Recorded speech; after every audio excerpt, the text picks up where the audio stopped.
يا زهور الروض ميدي أسمعي ليلي نشيدي.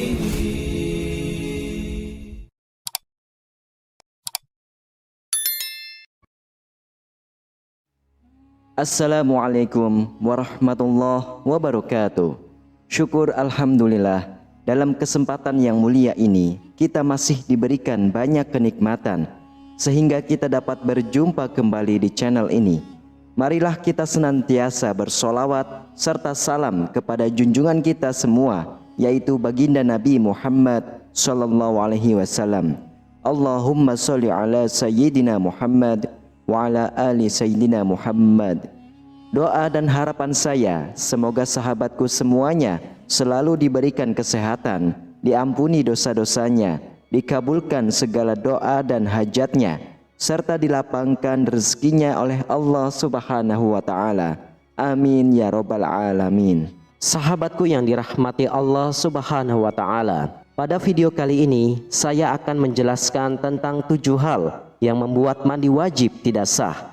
Dalam ajaran Islam, sebagai seorang muslim tentu sudah diajarkan untuk melakukan hal-hal yang diperintah dan menjauhi larangan Allah Subhanahu wa Ta'ala. Untuk itu, kita semua juga diajarkan untuk melakukan sesuatu dengan baik dan benar. Di dalam melakukan hal yang baik dan benar, Islam mengajarkan kita semua, salah satunya adalah tata cara mandi junub atau mandi wajib dengan benar. Mandi wajib adalah mandi yang dilakukan untuk menghilangkan hadas-hadas besar. Ada sebab-sebab yang mengharuskan kita untuk melakukan mandi wajib, seperti selesai menstruasi, selesai berhubungan, mengeluarkan air mani, melahirkan, dan orang yang meninggal. Mereka melakukan mandi wajib haruslah dilakukan secara benar dan sah. Kewajiban ini memang harus dilakukan ketika kita hendak menjalankan ibadah yang mewajibkan diri dalam keadaan suci. Allah juga memerintahkan umat muslim untuk melakukan mandi wajib dalam keadaan junub. Allah Subhanahu wa Ta'ala berfirman yang artinya, dan jika kamu dalam keadaan junub, mandilah. Quran Surah Al-Maidah ayat 6. Ada 7 hal yang dapat mandi wajib menjadi batal atau tidak sah. Apa sajakah 7 hal tersebut? Silakan simak video ini hingga akhir supaya bisa menjadi penambah ilmu dan pengetahuan yang bermanfaat. Terima kasih. Yang pertama adalah tidak melakukan mandi wajib secara benar. Hal pertama yang membuat mandi wajib tidak sah adalah ketika dilakukan dengan cara yang tidak benar. Mungkin saja ada poin-poin di mana tata cara mandi wajibnya lupa atau tidak sesuai. Dari Ibnu Abbas radhiyallahu anhu bahwa Maimunah binti Al-Haris berkata, aku pernah menyediakan air mandi untuk Rasulullah sallallahu alaihi wasallam. Lalu beliau menuangkan air pada kedua tangannya dan mencuci kedua tangannya 2 kali atau 3 kali. Lalu dengan tangan kanannya beliau menuangkan air pada telapak tangan kirinya. Kemudian beliau mencuci kemaluannya. Setelah itu beliau menggosokkan tangannya ke tanah.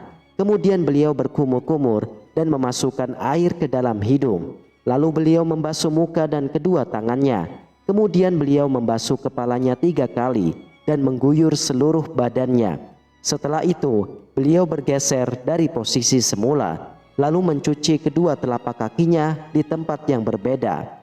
Hadis riwayat Imam Bukhari dan Imam Muslim. Inilah tata cara mandi wajib yang benar sesuai sunnah Rasulullah sallallahu alaihi wasallam.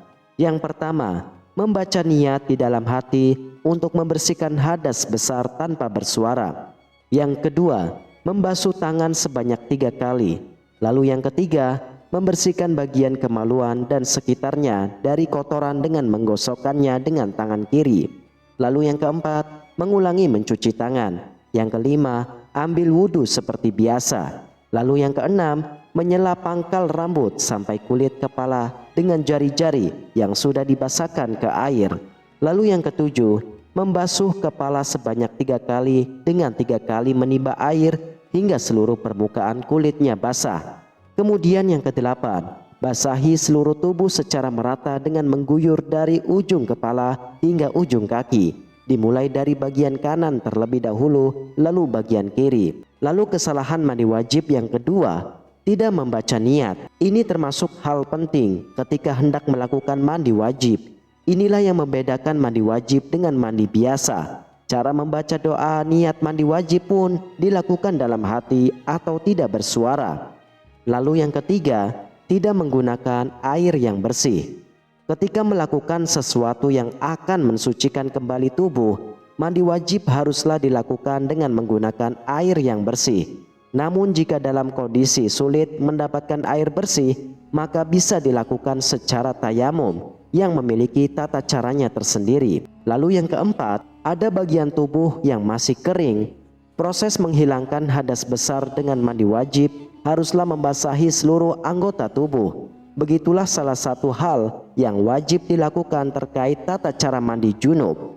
Kewajiban membasahi seluruh tubuh termasuk bagian-bagian yang tersembunyi seperti lubang hidung dan mulut. Bisa dilakukan lewat berkumur-kumur atau menghisap air ke hidung dan segera mengeluarkannya.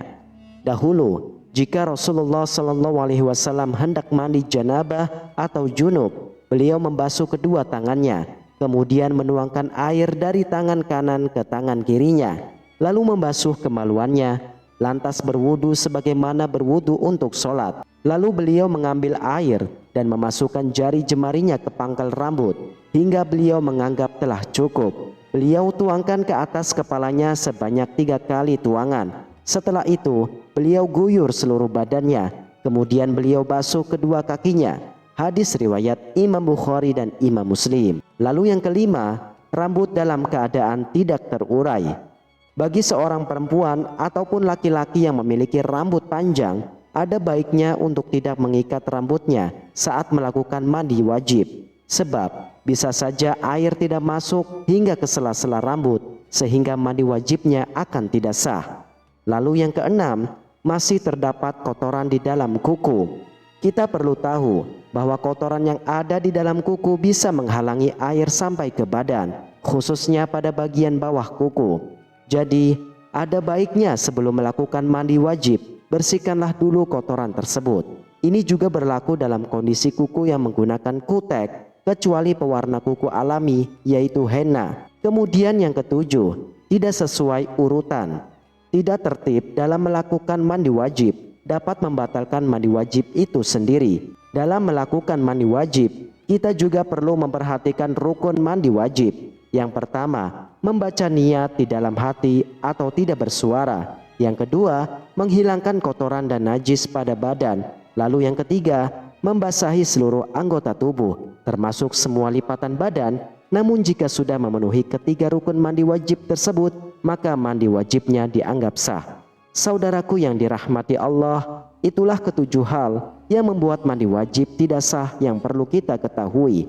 Wallahu a'lam bishawab.